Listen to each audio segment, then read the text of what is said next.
अस्सलाम वालेकुम, welcome to our channel corporate system Faisalabad. मैं हूं आपकी मेंटोर शफ़क़ अरशद। आज हम डिस्कस करेंगे शेप्स के बारे में। पिक्चर हमने डिस्कस कर लिया, पिक्चर ऑनलाइन पिक्चर स्क्रीनशॉट का काम एक ही होता है। अब हम चलते हैं शेप्स के ऊपर। शेप्स के ऊपर जैसे ही मैं क्लिक करूँगी तो मेरे पास यहाँ पे मल्टीपल शेप्स आ जाते हैं, मल्टीपल डिज़ाइन आ जाते हैं। न्यू ड्राइंग करना चाहते हैं तो आपके पास वहाँ पे एक कैनवस आ जाएगा कि आप यहाँ पे ड्राइंग कर लें अपनी मर्ज़ी से जहाँ आप ड्रॉ करना चाहते हैं। तो यहाँ से मैं एक शेप ले लेती हूँ, रैंडम शेप। जैसे ही मैंने शेप बनाई है तो मेरे पास शेप का फॉर्मेट खुल गया है। हम लोग लास्ट से चीज़ देखते हैं कि जो चीज़ हमने पिक्चर में पढ़ी थी वही चीज़ इसके अंदर भी है। यानी अगर हम इसका साइज़ इंक्रीज़ करना चाहते हैं तो इंक्रीज़ कर सकते हैं, विड्थ इंक्रीज़ करना चाहते हैं तो विड्थ भी कर सकते हैं। वो चीज़ हम खुद भी कर सकते हैं। ठीक हो गया। उसके बाद हमारे पास ऑप्शन यहाँ पे आ जाते हैं कि अलाइनमेंट्स। मैं पहले दो पिक्चर्स यहाँ पर ले लेती हूँ, दो शेप्स बना लेती हूँ। एक यहाँ पे मैंने ये बना ली है और मैं इसको अलाइनमेंट देखा। मैंने जैसे पिक्चर को अलाइनमेंट देने की कोशिश की तो पिक्चर अलाइनमेंट पर नहीं आया। पिक्चर को मैंने अगर अलाइनमेंट दी है तो वो नहीं हुआ, जबकि मैंने वहाँ पे भी दो पिक्चर्स को क्लिक किए थे। अब मैं यहाँ पे इन दोनों को क्लिक करके एट अ टाइम पे ये दोनों क्लिक हो सकते हैं। यानी मैं शिफ्ट का बटन क्लिक करूँगी और इसको भी क्लिक कर लूँगी और ये दोनों मेरे पास एट अ टाइम पर क्लिक्ड है। यानी मेरे पास दोनों पकड़ी हुई है, मैंने सिलेक्ट की हुई है। और अगर मैं इसको अलाइनमेंट देना चाहती हूँ, पहले मैं इस वाले का कलर ज़रा चेंज कर देती हूँ ताकि आपको इसमें डिफरेंस पता चल जाए। ये कलर दे देते हैं, ठीक हो गया। एंड देन अब हम इसके ऊपर इसको और इसको पकड़ लेते हैं और इसको अलाइनमेंट दे देते हैं। कहते हैं कि सेंट्रलाइज एरिया में कर दे, तो ये काम उसने सेंट्रलाइज में कर दिया।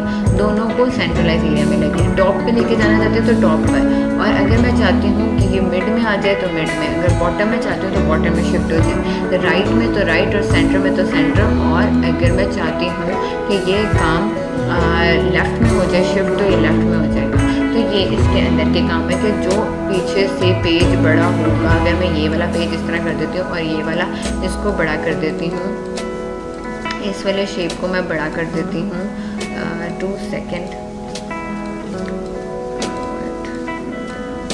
अच्छा, इसको मैं ज़रा बड़ा कर देती हूँ, नहीं बड़ा हो रहा है इस टाइम पे, बड़ा कर दिया, ठीक हो गया। एंड देन अब मैं क्लिक करती हूँ और इसको छोटा कर दिया है।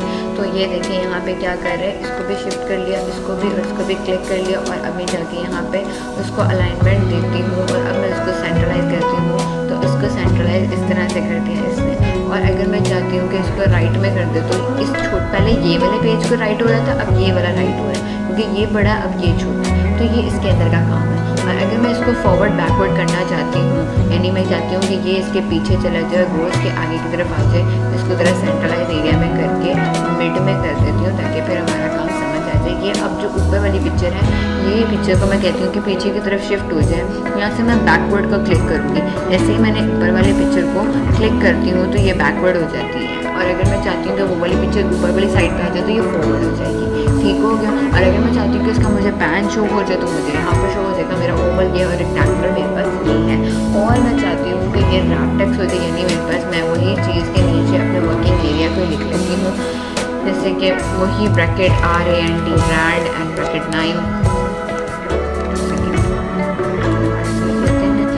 Equal RAND and bracket 9 and bracket 1 and ये हमारे पास हो गया। तो जैसे ही मैंने लिखा तो हमारे पास उसने क्या किया है, इन दोनों को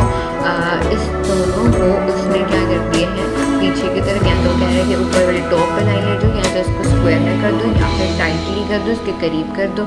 यहाँ पर हमारे पास टॉप एंड बॉटम में शिफ्ट कर दो, या इसको बिहाइंड यानी अपने टेक्स्ट को ऊपर की तरफ कन्वर्ट कर दो और उनको पीछे की तरफ ले जाओ। और यहाँ पर कुछ इस तरह से कर लो कि टेक्स्ट ऊपर आ जाए, शेप्स ऊपर आ जाए और टेक्स्ट पीछे कन्वर्ट हो जाए। तो ये इसके अंदर के काम थे, ठीक हो गया। एंड देन आप इसको एडिट करना चाहते हो तो एडिट भी ये कर देगा।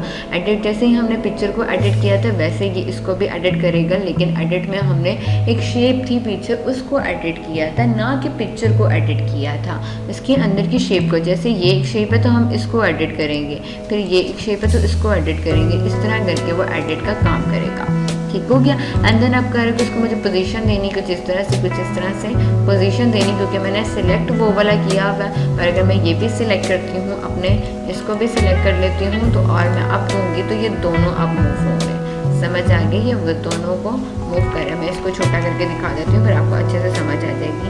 जैसे ही इसको किया देख लें, उसने इस तरह करके काम कर दिया। फिर उसने सर्कल जो ओवल शेप था उसने इस तरह से करके सेंट्रलाइज में कर दिया। राइट में उसने उसके एज को इधर की तरफ यानी लेफ्ट साइड पे शिफ्ट कर दिया, कुछ इस तरह से। फिर इस तरह से आप देख सकते हो कि मैं काम कैसे कर रही हूँ। और ये भी ऑल टेक्स्ट में भी यही होता है कि आपके पास यहाँ पे वर्किंग एरिया आपको आ जाएगा। जैसे आप इसके बारे में कोई बात करना चाहते हो तो आपको बस वहाँ पे ऑप्शन दे देगा। ठीक हो गया। अंदर से मैं इसको क्लिक करती हूँ तो मेरे पास अलाइनमेंट की स्पेसिंग यानी अलाइन टेक्स्ट स्पेसिंग, अगर मैं इसके अंदर कोई वर्क लिखती हूँ, मैं इसको क्लोजली इसके अंदर वर्क करती हूँ, इसको मैं भी साइड पे करती हूँ और इसके अंदर मैं टेक्स्ट करती हूँ। जैसा कि इसमें कुछ भी अगर रैंडमली लिख रही हूँ और मैं चाहती हूँ कि इसके अंदर लिखा हुआ जो वर्क है इसके अंदर की स्पेसिंग हो जाए, कुछ लिखती जाती हूँ रैंडमली। इसके दरमियान में नीचे भी लाइन आ रही है तो मेरे पास ये कुछ आता जा रहा है वर्ड। एंड अब मैं कह रही हूँ कि ये क्या करेगा, इसके दरमियान की स्पेसिंग ख़त्म कर दे। ठीक है, ये स्पेसिंग एक्स्ट्रा डाल दे। ये मैंने इस तरह करके क्लिक कर लिया और यहाँ से मैं जाके उसको कह रही हूँ कि टॉप पे ले जाए, बॉटम पे ले जाए या मिड में ले जाए। इसका ये काम हो गया। और यहाँ से वो क्या कह रहा है, डायरेक्शन के लिए हॉरिजॉन्टल या वर्टिकल में यानी 90 डिग्री एंगल, 120, 170, 180 और जिसमें भी आपके पास करना चाहते हो उसमें कन्वर्ट कर देगा, जैसे like this and this and this. ठीक हो गया, ये काम हो गया इसके। फिर आप अपने इसके अंदर काम के अंदर मैं कह रही हूँ कि यहाँ पे भी कोई काम नज़र आ जाए तो इस काम की जगह पे मैं कहती हूँ कोई लिंक आ जाए, मेरा कोई डॉक्यूमेंट के अंदर का लिंक मैं यहाँ पे शो करवाना चाहती हूँ। तो यहाँ से जाके क्लिक करूँगी और मेरे पास जैसे ही मैं इसको क्लिक करूँगी मेरे पास यहाँ पे लिंक का ऑप्शन आ जाएगा। ठीक हो गया। अभी मैं इसको कंट्रोलिंग करके नीट कर देती हूँ।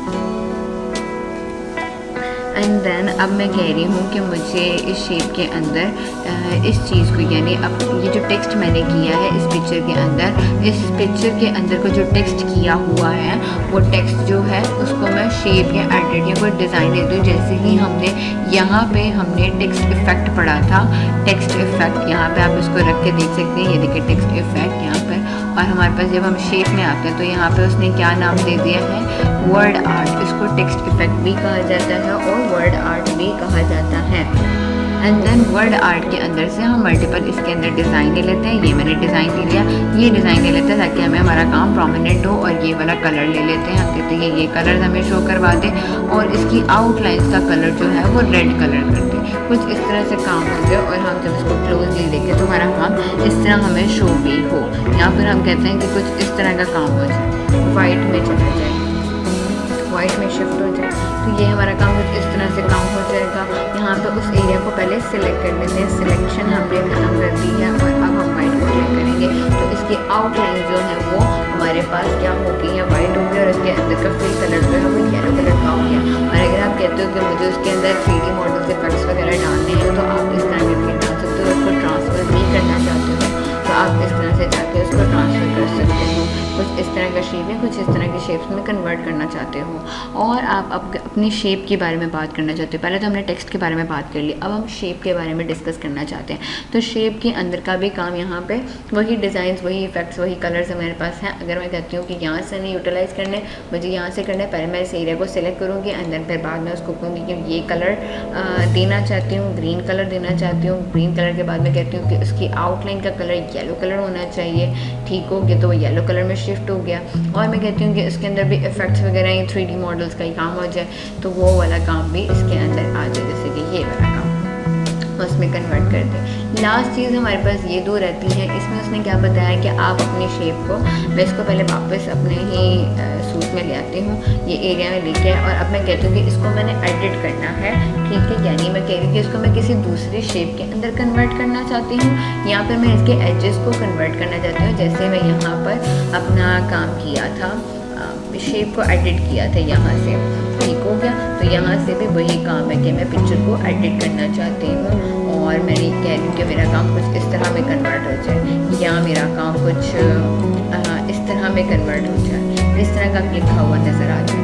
ठीक हो गया, या मैं कहती हूँ कि इसके अंदर ये वाला काम हो जाए, कुछ इस तरह का एरो आ जाए। ठीक हो गया, और अब मैं चाहती हूँ कि इसके अंदर एडिटिंग हो जाए, कुछ यहाँ पे ये एरिया इतना नज़र आए। ठीक हो गया, और ये वाला एरिया जो है वो इतना नज़र आए, कुछ यहाँ से इस तरह आ जाए। यहाँ फिर मैं कहती हूँ कि यहाँ पे कर्व हो जाए या कुछ इस तरह से कर्व आ जाए। यहाँ पे भी कुछ इस तरह से कर्व आ जाए, तो कुछ इस तरह से काम मेरा होना चाहिए, मैं ये काम करती हूँ। ठीक हो गया।